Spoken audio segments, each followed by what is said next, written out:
Right, well, it's 7 o'clock, so we are going to begin. A really big welcome to everybody. We have a really wide audience of people here today, which is really lovely. We've got some of our Harley Street at Home members. We've also got people who have bought tickets on Eventbrite, and we've also got people who will be watching it on Catch Up. So welcome to everybody. Thank you for taking your time out this evening to join us. For those of you who don't know who I am Lucy Jones, and I'm a registered associate nutritionist, and here at Harley Street at Home I do a lot of our digestive health content, but today I wanted to get another expert in and hear their opinion and their research, and Imogen, there's no one better than Imogen really in my opinion when it comes to learning more about the gut microbiome and probiotics. She's an absolute expert, so really glad we've got Imogen here today. In terms of how the session is going to run today, for about 45 minutes, we're going to be doing kind of the content delivery. We're going to learn about the gut microbiome, how hormones and menopause might be impacting your gut microbiome, how to support your gut microbiome, how to even figure out if you need to support your gut microbiome, and how probiotics might play a role in that kind of management of digestive symptoms. And then at the end, we're going to have time for questions. If you want to ask questions, please do it throughout. We don't want to rush at the end and everyone's submitting their questions. The sooner you get them in, the better. There are two ways to do that. On Zoom, you'll see at the bottom, there's a little reaction button. You can then raise your hand just like that, and it will grab our attention. And then you can lower it, or you can also put into the chat box any questions, and throughout we'll be monitoring it, and at the end we'll get a chance to answer those. A little bit about Imogen, because she is the one who's going to be talking to you lots today about gut health. Imogen is a registered dietitian who specialises in both digestive health and eating disorders. She got into this field of work both from personal experience but also from professional training. And Imogen has worked at Symprove, the probiotic company, for the last 3 years, where she spends a lot of her time educating other health professionals so that they can go forward and then educate their patients about gut health. So she's got a really important role teaching others how to support other people. So really, like I said, there's no one better to talk to about the gut microbiome than Imogen. So thank you so much, Imogen, for doing this today. That's my pleasure, Lucy. No, I couldn't be happier to be here with you. I've been looking forward to this as well. Great. So let's get into it today. And what I'm going to do is I'm going to ask Imogen some questions that we've come up with, ones that when we were planning it, we thought, what will you all be asking? Because the whole point of this session is to make sure you're getting something out of this. So hopefully some of these questions are kind of the burning questions in your head.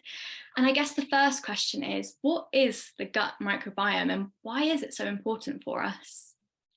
Yeah, it's a good place to start. And we should say that we have lots of microbiomes all over our body. We've got a skin microbiome, we've got an oral microbiome in our mouths, but the gut microbiome specifically is referring to the microorganisms that are residing along the gastrointestinal tract. And this begins from your mouth and goes all the way down to your colon. So it's all of the bacteria, yeasts, fungus, viruses that are all interacting in this dynamic ecosystem up and down your GI tract.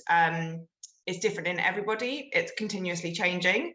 And the reason it's so important is because it has such a pivotal part to play in so many different aspects of our health and well-being. It's a very obvious association to make between your gut health and your gut symptoms. But beyond the gastrointestinal tract and the gastrointestinal system, we also are learning more and more as more and more research is coming out about the role of the gut microbiome in our immune health. So our immune levels, dermatological health, so our skin conditions, our mental health, our moods, and neurologically as well. We've got really interesting studies coming out about, things like Parkinson's disease and your gut microbes. And yeah, it's since I began in this field, it has there's not been one day where I've not been interested by a new piece of evidence or research or a new area that's being investigated. So yeah, important for so many more reasons than just whether you're feeling bloated. Absolutely. And I definitely agree with what you said there. You know, you look at the research and there's always something new. And this is what's amazing about gut health is we're still learning so much about it. Mostly because, like you said, it has such a wide impact on our health, and most people do just link it to bloating, but actually it's related to so many different areas of your body. Mm-hmm. And you've mentioned there that the gut microbiome is different for everybody. What is kind of influencing this? What isn't is more the question, Lucy, because it starts really from day one. As soon as you're born, just the way that you're born will impact the gut microbes that you begin life with. So a baby who is born through the vaginal canal versus a C-section baby is going to start off with a very different variation of gut microbes. And then we just continue to move through life and impact our gut microbiome every single day with what we're doing. So things like time spent outdoors. So like if you're outside in the fresh air, in fields, in the woods, you're being exposed to a lot more bacteria than if you're spending a long day inside in the office.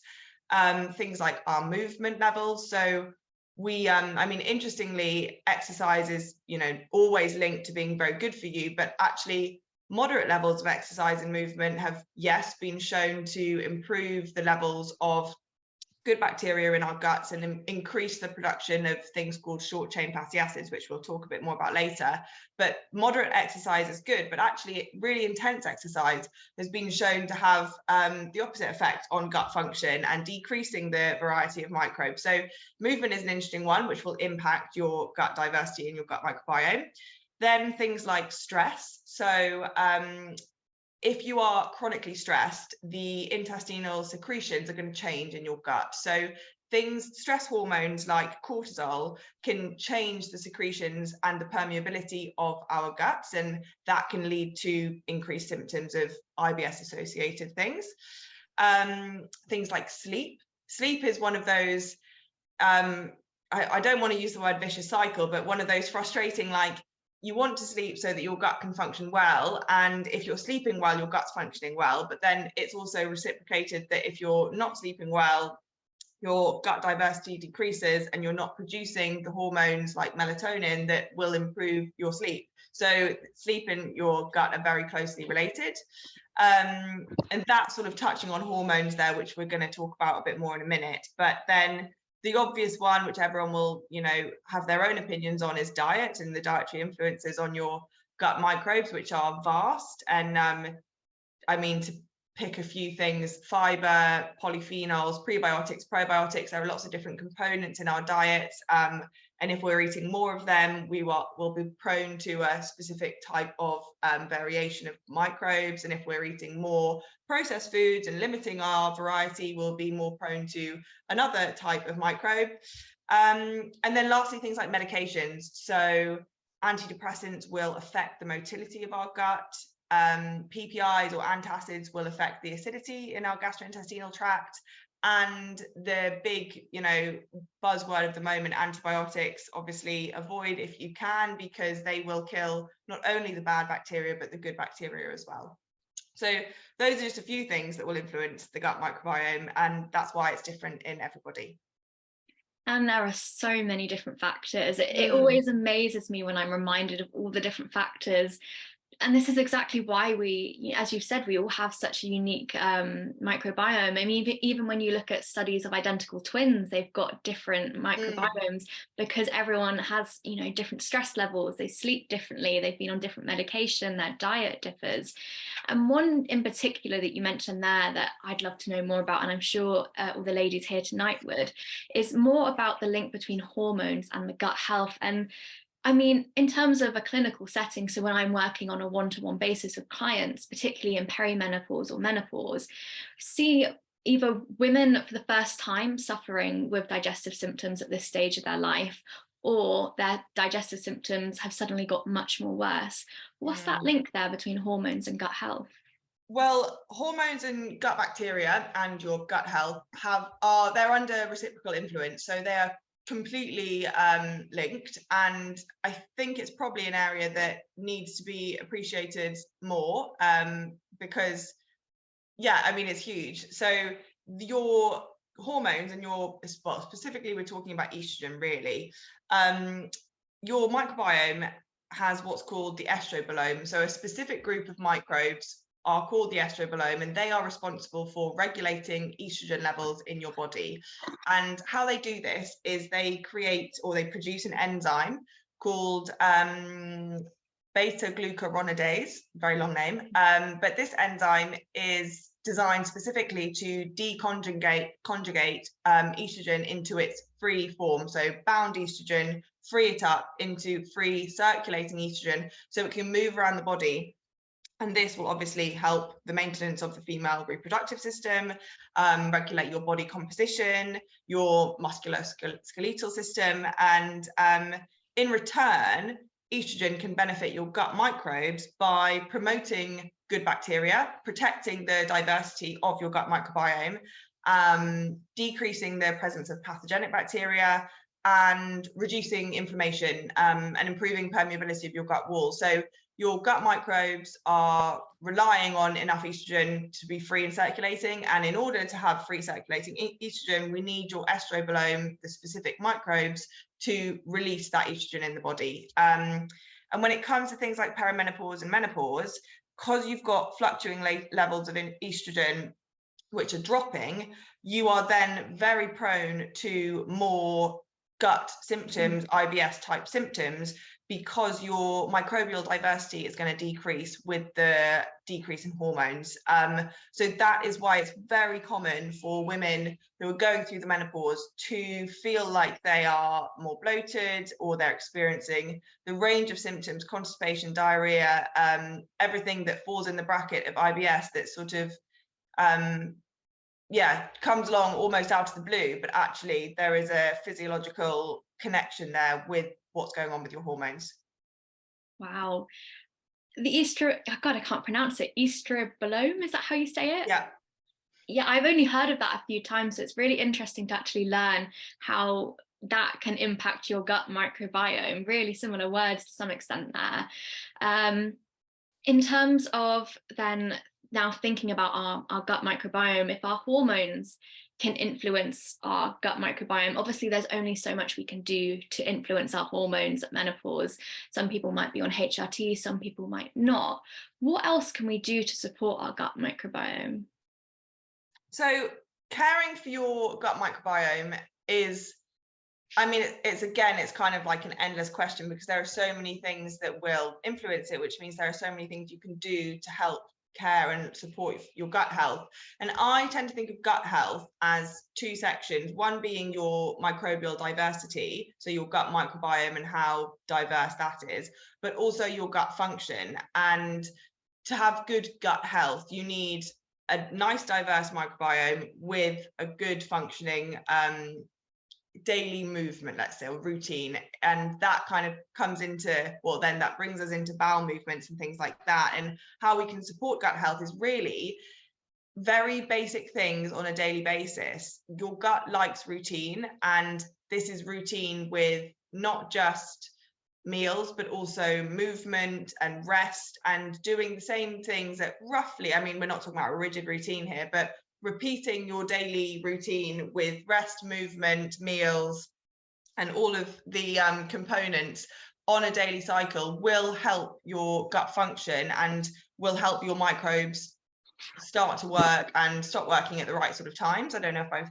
said that very well, it's been a long day, but basically routine.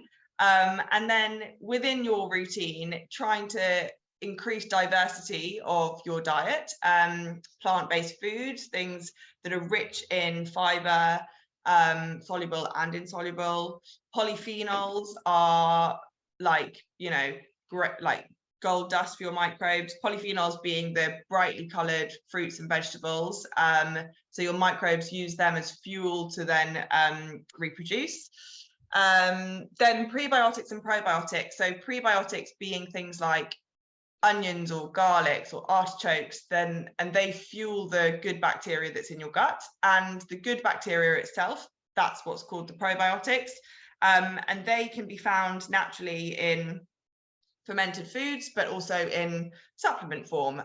So we're going to talk about that in a bit, but also just to finish off on caring for your gut microbiome, the obvious things like being mindful about alcohol consumption and processed foods, managing your stress levels, I couldn't stress that one enough, because that is functionality of the gut as well as diversity. So that's going to be an individual thing.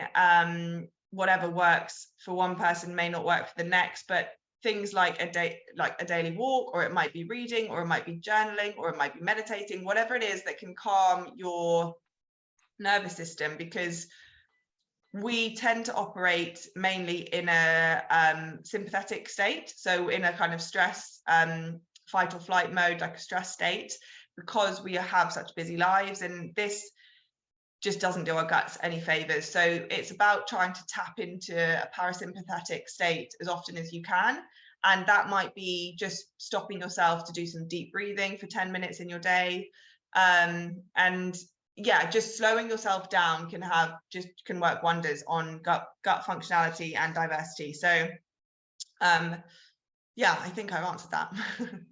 Great. You've given lots of information there, and I just had a few questions about some of the things you've said.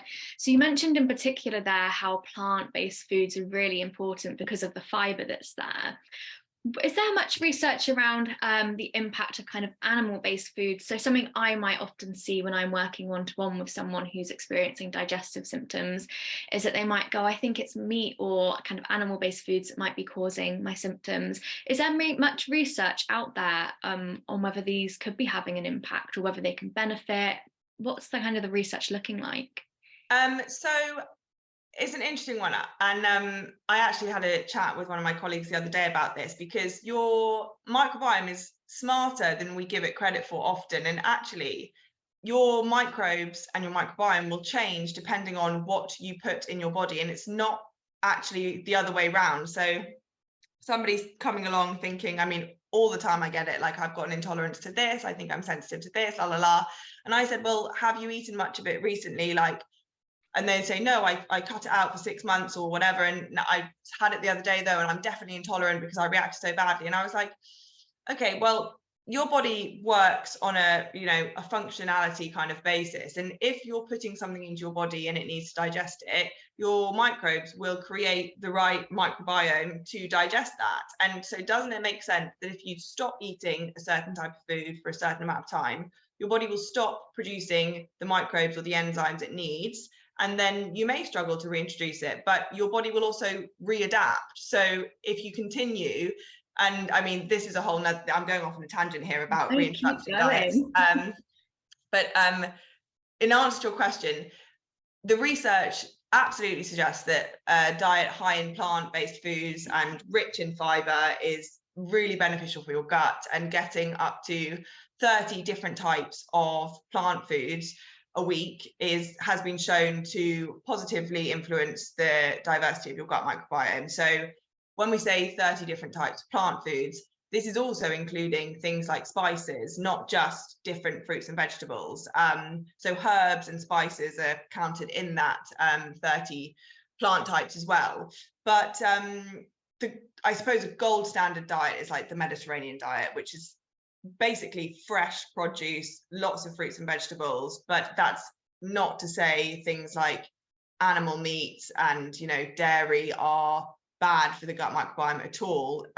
It is, unfortunately, lots of people have, I mean, as with dietetics and nutrition and trends and social media, we get told so many things, so many different things all the time, and it's hard to know what to believe. And I think that some people, I mean, because I specialize with eating disorders as well, I know that it's kind of like a chicken and egg with what came first, with restricting and suffering with digestive symptoms, and vice versa, which is unfortunate. But what I would say on the matter is really that the body is smart, and it will work with what you give it. So try and have confidence in your body. Great, brilliant answer. And someone has actually just asked here, what spices count towards your plant points? Really any spice. Let me think about what I've had today. I had some cinnamon in my coffee, that would be one. Turmeric in a juice I had, that would be one. Things like nutmeg, basil, the herbs, rosemary, thyme, any herbs and spices will count. Apart from salt, that's the season. So yeah. Great, thank you. Emma's got a question. So Emma, do you want to, you can unmute yourself or you can type it. Sorry, it took me a minute to unmute. I'm actually Michelle. I think it's because I'm using my daughter's iPad. It's up with her name, but I'll answer to either. I just wanted to ask, what's your thought on digestive enzymes? Long story, and I'll keep it as short as I can, but my daughter has autism, and as part of a research thing, they were doing tests on issues with particular types of protein in the diet. And because she used to suffer with, well, she still does on occasion, but not as much, used to suffer with constipation a lot. And a nutritionist recommended digestive enzymes because she had this research thing showed there was a bit of an issue with gluten, but that's a very hard one to take out of the diet. And I'm not one for cutting out an entire food group unless there's an allergy. So, and she's got a restricted diet anyway, so it just wasn't going to be doable. But the digestive enzymes helped massively. There's a theory about leaky gut, and I won't bore everybody with all of that, but you'll probably have heard of it, I'm guessing, Imogen, from what you said earlier about permeability. And when she had a retest some months later after having the digestive enzyme, they were a specific one aimed at the two particular proteins that were deemed an issue. And it helped massively. And when she had the retest, there was nothing showing as being an issue, and they didn't know she was on the enzyme, so it wasn't like they've got some vested interest. So just wondered what your thought is on them, because at the time the nutritionist that we saw, because I have a friend who's got CF and takes enzymes with everything she eats, so I knew they were okay, kind of a thing. But the nutritionist that we saw, she said that they can be beneficial for a lot of people, and she takes them 6 months of the year herself. I don't know why only 6. I didn't ask that question at the time, but just wondered what your thoughts are on them, really. Interesting stuff. My thoughts are that enzymes can be really useful, sort of like at the right time, in the right place in someone's life. So with supplements, they are supplements for a reason. They are to supplement your diet, and the idea is never to be completely reliant on a supplement or necessarily to have to take it all the time. And with digestive enzymes, as a general rule, I would say for the general population, we don't need to be on digestive enzymes because our bodies create the enzymes we need to digest the food we're having. However, there are certain situations whereby an enzyme might be really useful. So with a lot of my eating disorder patients, they use enzymes to assist the very early weeks of their recovery, because they will help them for a short amount of time whilst they are re-nourishing themselves and they're building up the resilience again and the diversity in their microbiome. So enzymes can be really helpful, but I would say for the majority of people, the aim is not to be on them long term, because you shouldn't need to. If you're having a balanced diet with enough variety, your body will be able to create the digestive environment that it needs. However, I think you mentioned CF there, and I think your daughter, did you say autism? Yeah, autism. It's the friend of CF, not the daughter. It's okay, but I think that those would be exceptions to the rule, because they are medical conditions that are separate to what the majority of people will be looking like. Most people will look at an enzyme because they think they've got bloating and they think it's going to help. And the danger of that is that digestive supplements are a slippery slope to go down, because they are abundant. There are so many out there, and everything tells you that it's going to fix you. And the thing with digestive symptoms is it's never going to be a quick fix. It's always a long-term thing, and you need to think about what's going to benefit your recovery or your gut healing process in the long term. And often people will get caught up in this spiral of relying on certain supplements, certain enzymes, and they may actually be causing them more symptoms than they realize, and actually making and exacerbating the situation. So I've gone on a lot here, but the short answer is I think enzymes are really useful for certain situations when your health is suffering, in order to get you back into a happier, balanced state. But I also think that majority of people shouldn't be on them long term, but there will be exceptions to the rule. And I think if something like with cystic fibrosis or with autism, if it's helpful and it's making a difference, then yeah, continue. The CF patient obviously has to take them for life, because she doesn't absorb fat. But my daughter was only on them for a couple of years, and they were a massive help at the time. But she can eat the things that she couldn't eat and that were causing problems beforehand. Does occasionally get constipated again, so I've kind of wondered whether I should revisit them a little bit, but just to get her over the period of it. Yeah, I would say have them in what we call your toolkit. So people who are prone to digestive symptoms will have like a flare-up toolkit. So there will be certain things that they don't want to be taking on a regular basis, but every now and then it's not the worst thing in the world to rely on a supplement, or to take something that is going to help you out of the flare-up. And for example, I have a friend who she has a very, very highly stressful job.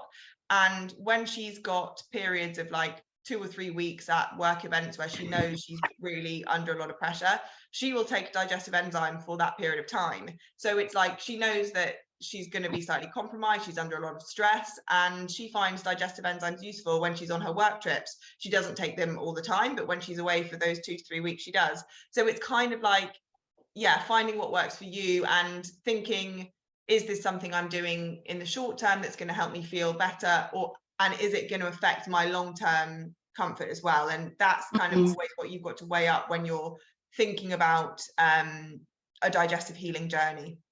Yeah. Okay. Thank you. Great, brilliant answer there. We've got lots of questions coming in. We'll leave those towards the end, and we will have a look back in the chat for them.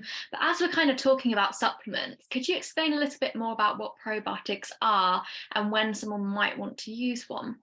Of course. So yeah, we've probably jumped ahead there now, haven't we? But probiotics are defined as live and active bacteria that confer a health benefit to the host.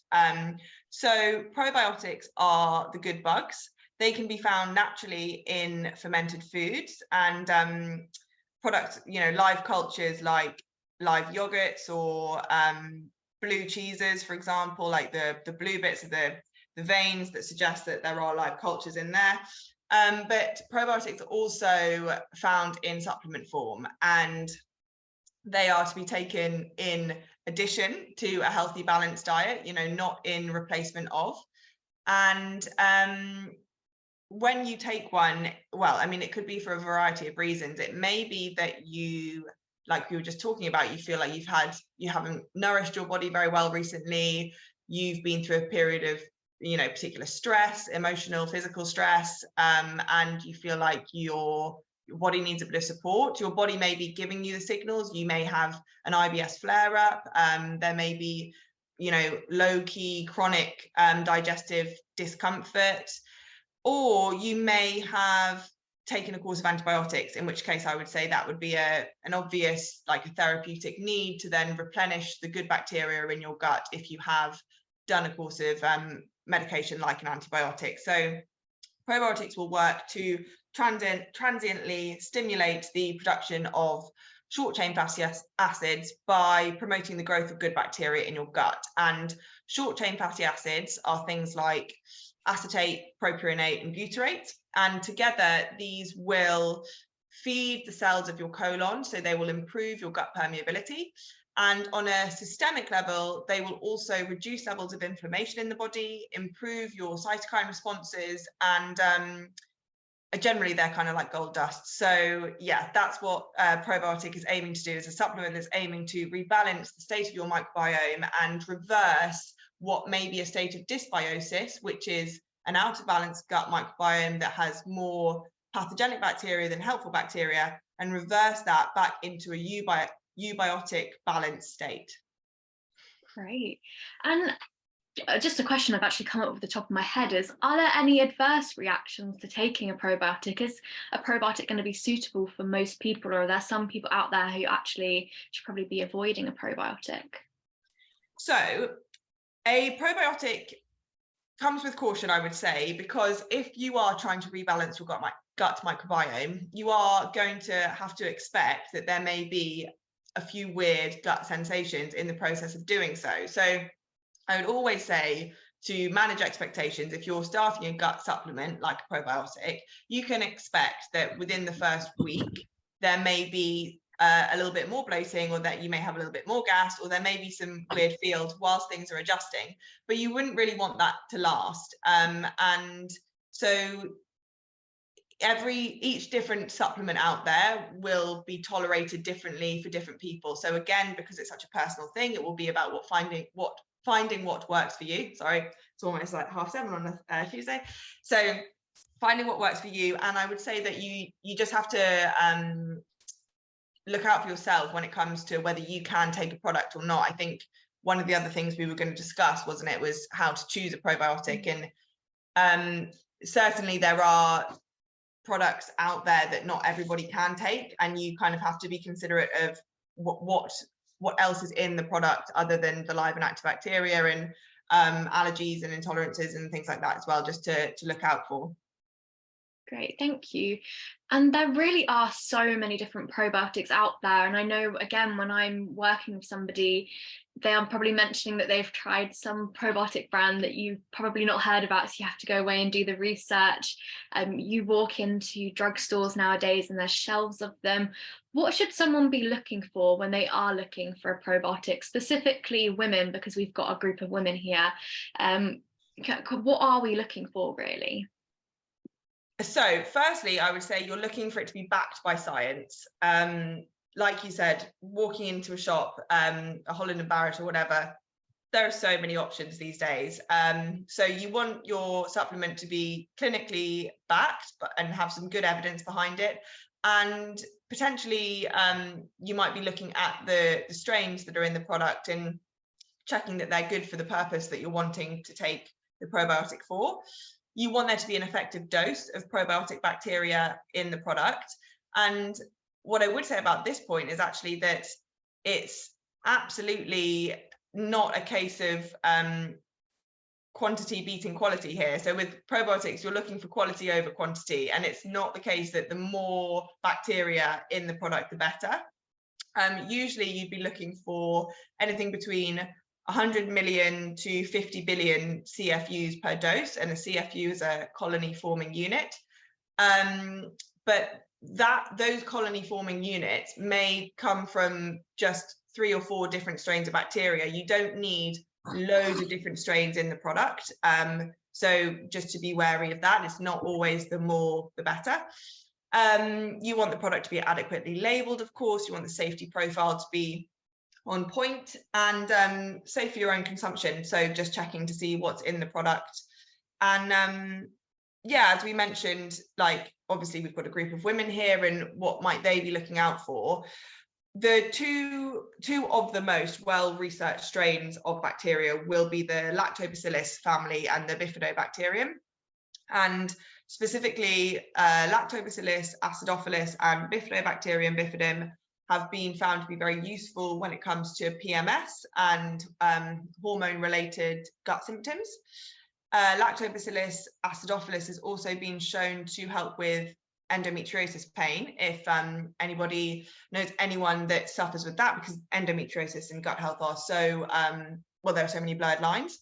It's often hard to get a diagnosis. And the last one that just comes to mind, because I know I'm about to mention Symprove, but the Lactobacillus plantarum strain is one of the ones I find the most fascinating because of its links to mental health and anxiety. And it has been shown to reduce levels of anxiety, which I just think is like, I mean, yeah, one of the areas I love the most about the field of gut health is the connection with mental health. And yeah, so a probiotic with Lactobacillus plantarum may also have a calming effect.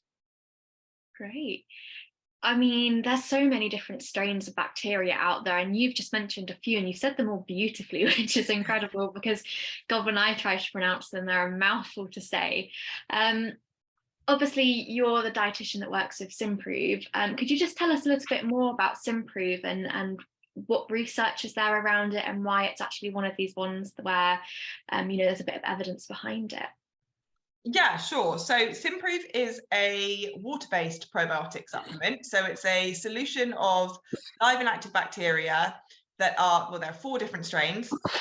And these strains are suspended in a water-based solution, which makes it different from other products out there because the delivery system of most probiotics will be a powdered form or a milk-based or a dairy-based form. So the water-based of Symprove makes it different from others, which means that the body doesn't recognize it as something that needs to be digested, which means that when consumed on an empty stomach, it can very effectively arrive, survive, and thrive, which is referring to the transit down through the gastrointestinal system, and go on to thrive in the colon. So arriving in the stomach in its full number count, surviving the transit time through the acidity and the environment of the gastric fluid, and then going on to thrive in the colon. So the in vitro work behind Symprove has shown how effective it is at reaching your gut in its live and active state.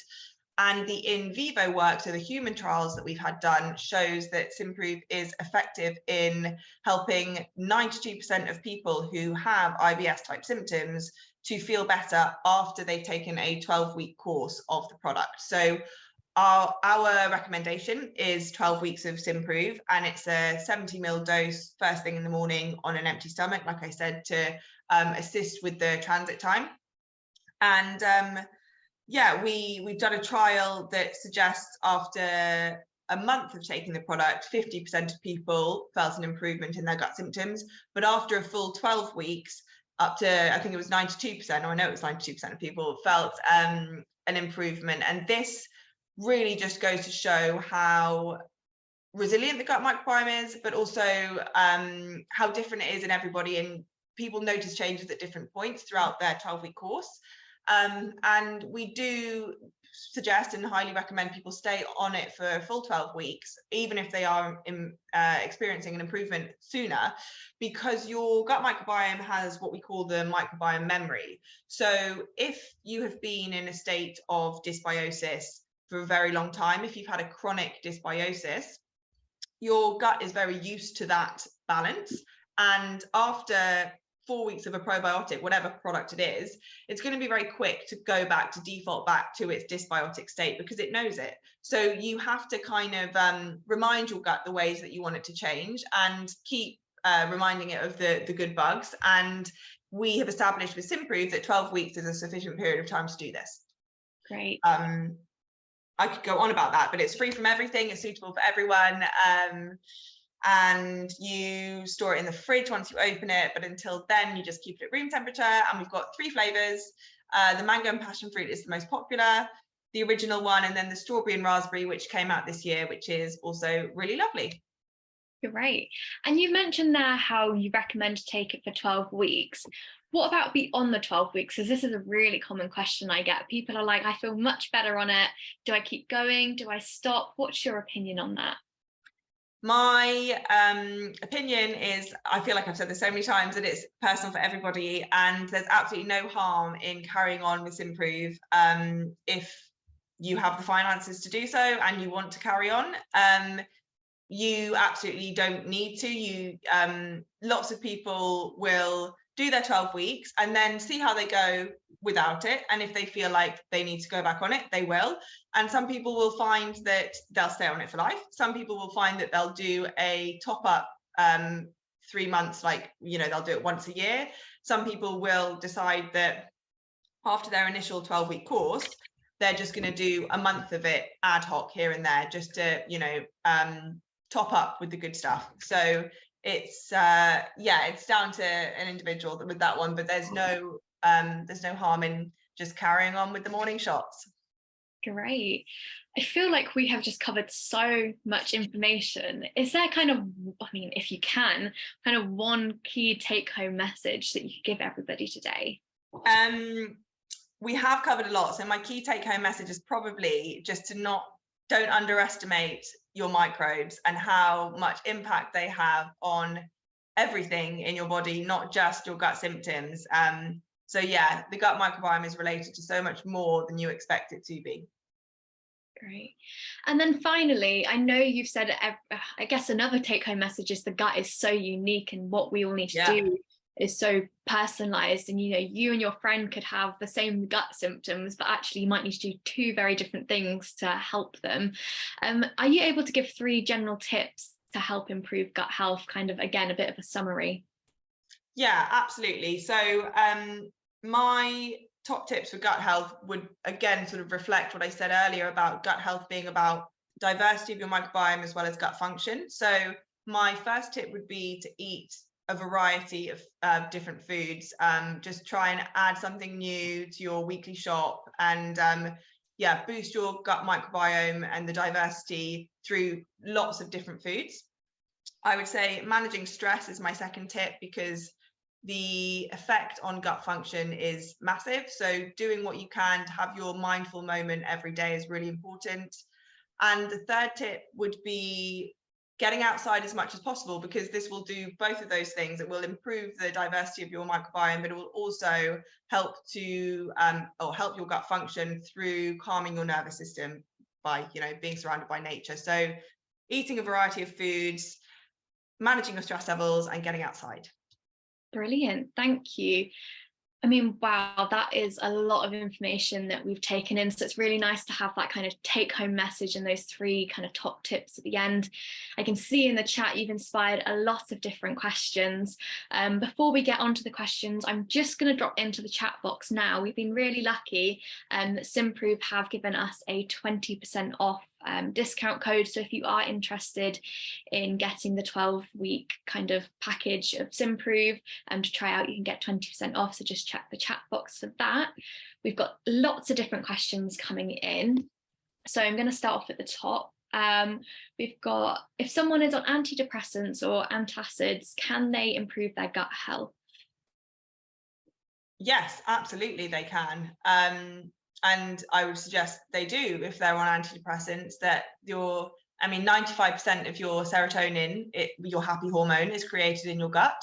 So if someone is struggling with their mental health and their mood, then a good place to start is definitely the gut microbiome. And antidepressants can affect motility of your gut, but there's no reason why you can't improve your gut microbiome by doing the things we talked about, improving the diversity of your meals, getting enough rest, getting movement, doing the basics. And I think, the basic self-care often makes the biggest difference. And with antacids, you absolutely can have a flourishing gut microbiome. Great, brilliant answer. We've had another question, or kind of a statement, but it's a bit of a question too. Someone said, as a celiac, so someone who's gluten-free, they struggle to eat oats as well, so they're struggling to get their fibre in. Do you have any tips of how to get fibre in, particularly because now they're perimenopause, or they're finding kind of everything has slowed down a bit? So without meaning to sound too much, like an absolute Symprove fangirl, I am just going to mention, I think that this person should try Symprove, because we have we don't have a paper in it, but we have a lot of anecdotal feedback that people who have celiac disease can actually, their tolerance of gluten improves to a very small extent when they've tried Symprove. And especially people who have gluten intolerance find that their tolerance level to gluten really improves when they do take Symprove and work on their gut microbiome. So the first thing is, I would say to try that. But then I would think about supplement forms of fiber powders. Psyllium husk comes to mind as something that I have recommended a lot. That, apart from people with particularly niche symptoms that are just in that very small percentage, Psyllium husk tends to help for most people, because it does a sort of double whammy of stool formation as well as stool softening. So it can help for diarrhea and constipation. And if you're struggling with getting your fibre in, I would look at a powder like that. Great, thank you. Another question has asked, are digestive enzymes the same as live bacteria? No, they're not. No. So a digestive enzyme is, well, a live and active bacteria is something like what we discussed, the lactobacillus family or the bifidobacterium, and the bacteria can create enzymes. So with a flourishing gut microbiome, your gut microbes and your gut bacteria create the enzymes to do all the magic tools they need to do, digest your food, metabolize things, free up estrogen, blah, blah, blah. But taking the enzymes themselves, you're not taking the bacteria, you're just taking the product of the bacteria. So an enzyme will, there are so many different enzymes for different jobs. So protease will help digest protein, lipase will help digest fats, amylase will help digest carbohydrates. So if you're thinking about digestive enzymes, I would go for a broad spectrum, because then you've probably got the enzymes to digest all the different types of foods that you may be including in your day, unless you've been specifically told that you are lacking in a certain type of enzyme. But no is the short answer, they're not the same thing. Great, thank you. Another question has asked, well, do you have any good suggestions for wind and bloating symptoms? Yeah, so my suggestions for wind and bloating is to go gradually with whatever you try, because your body needs to adjust to whatever you try, whether you're trying a supplement, like, yes, of course, I would suggest, you know, give Symprove a go, but also easing off on making things easier to digest. So with wind and bloating, thinking of your digestive system as a little bit under par and not giving it too many challenging things. So I'm someone who has suffered from a lot of those types of symptoms, and when I do feel like my IBS is flaring up, I go for the easy to digest option. So not a bunch of like raw salad, raw vegetables because it's healthy or whatever, you know, well cooked foods, warming foods, things that almost like I'm not going to suggest baby foods, but things that you would give to somebody who's a little bit poorly. So with gas and bloating, your tummy is just having a bit of a reaction, it's having a bit of a hard time, and it's being a bit overwhelmed with what you're putting into it. So easy to digest, well cooked options. Go slowly and go gradually and give your body time to adjust to whatever supplements or probiotics you may be trying out. Also, when you're manipulating fiber in your diet, give your body the time to adjust to that as well. And with gas and bloating, gentle movement is really great. So, you know, gentle walk, doing some yoga stretches. Actually, after this, you can do the yoga after this, but like moving the body in certain ways, because trapped gas is really painful. It just is. And when we're stressed, our body holds on to things tighter. And actually with gas and bloating, you need to breathe. So do some breath work as well. And yeah, calm things down. Great, thank you. Another question has asked, what are your thoughts on FODMAP? So I'm assuming the low FODMAP diet here. Yeah, so this is something that you may look to try when you are struggling with the gas and the bloating, and you can't get a handle on your IBS. And FODMAPs are, well, the low FODMAP diet has great evidence behind it, but you must begin it with caution, and it is designed to be a short-term diet. Over a long period of time, restricting your FODMAP intake can really damage and be of detriment to your microbial diversity. So restricting FODMAPs it's no light-hearted matter. They're in a lot of things. A FODMAP, for those that aren't aware, is a chain of carbohydrates, a certain length chain of carbohydrates that your body will digest at different stages throughout your GI tract. So taking out FODMAPs, they're carbohydrate, fermenting, all of this stuff. So you're basically calming your gut down.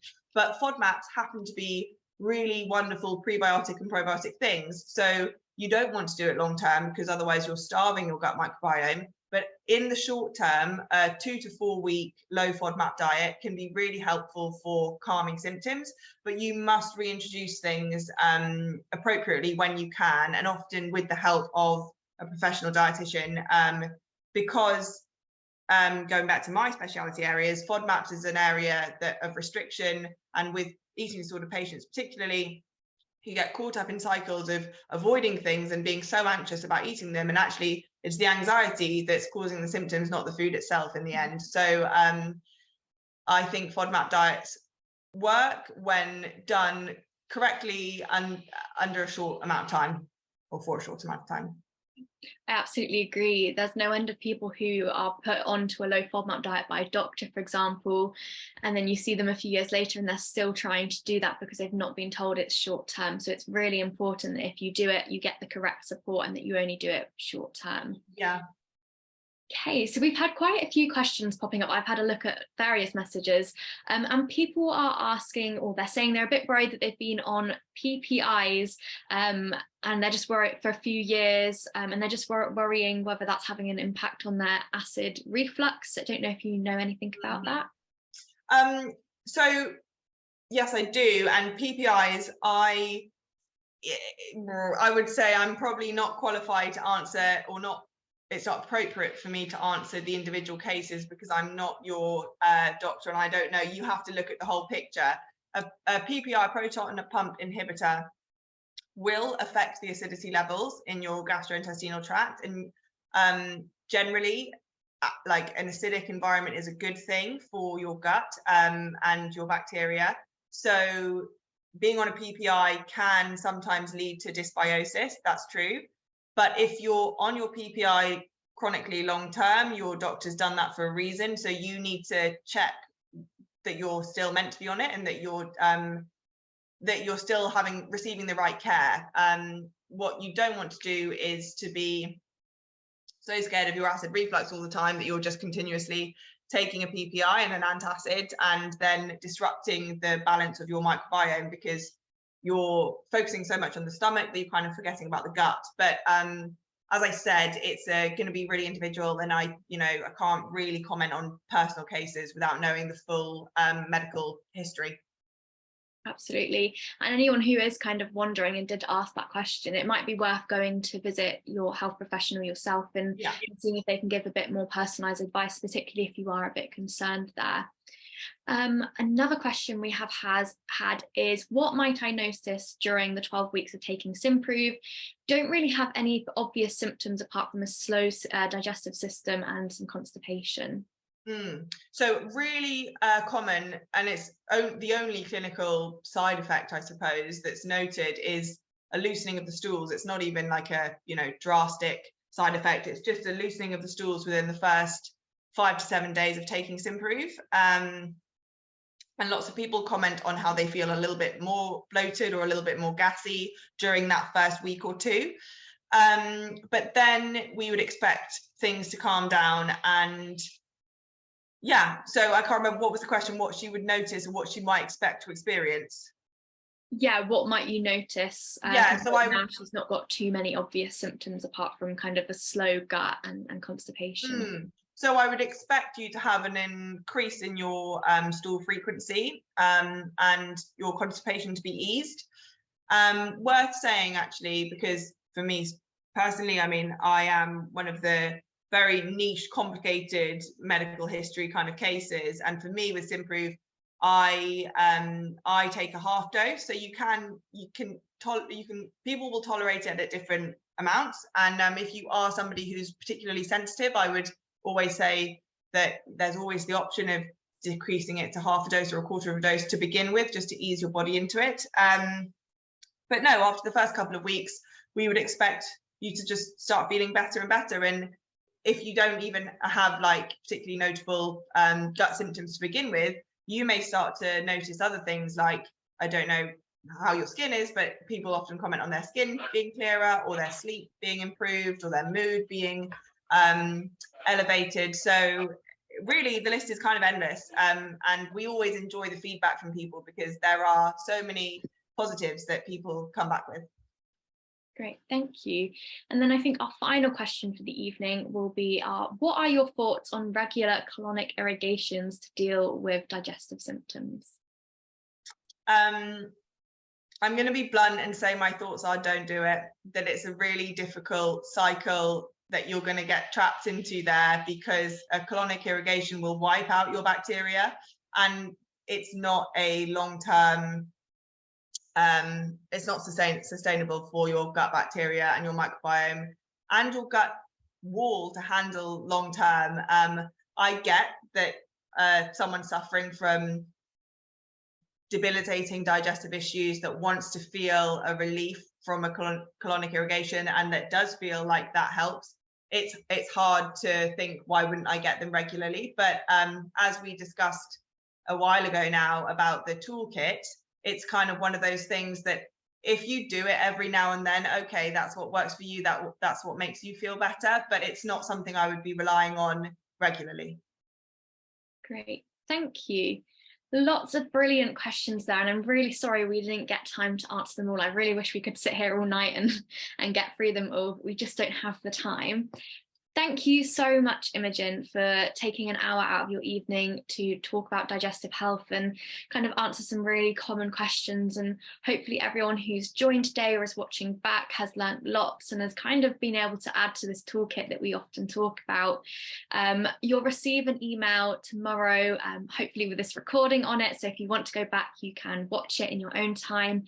And we'll also attach that discount for Symprove as well. So if you do want to try Symprove out, you've got the opportunity to do that.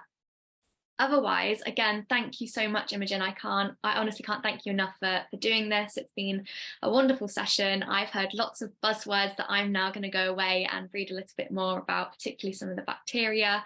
And yeah, so thank you. You're so welcome. No, thank you so much for having me. It was an absolute pleasure. And hopefully we'll be able to do another one of these at some point. Oh, most definitely. Thank you. Have a Great. lovely rest of your evening, everybody. You too. Bye, everybody.